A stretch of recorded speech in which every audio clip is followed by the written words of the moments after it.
Haydn, avant tout, c'est l'humour. Tout de suite, on retrouve une joie de vivre, toujours un sourire en coin. Une ambiance particulière, des blagues. Voilà, des petites vannes comme ça qui sortent. Parce qu'on peut se marrer avec Haydn. On peut se raconter des histoires. Hein. Exactement. En fait, c'était quelqu'un d'extrêmement sympathique et tous les jours il était extrêmement bonne humeur. Donc finalement, en fait, ça lui ressemble en fait. Sa musique juste lui ressemble vraiment. Comme moi.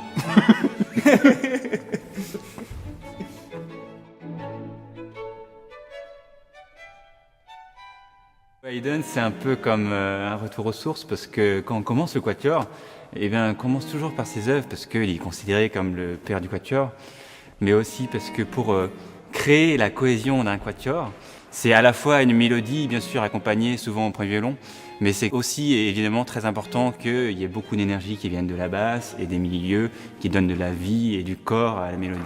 En fait, avec le tout premier, Ouais. le 76 numéro 1 qu'on a beaucoup joué quand on était étudiant et on est un peu tombé amoureux de cette musique.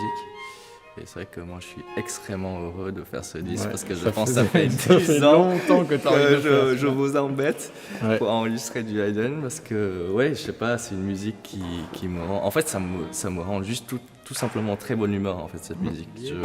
C'est, je pense, une grande responsabilité parce que Haydn a un peu mis en avant le premier violon et ça a été pour moi un casse-tête de trouver une inventivité. Cet opus 76 se situe vraiment à une période charnière de l'histoire de la musique.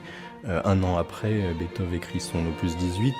On est déjà dans une émotion humaine palpable.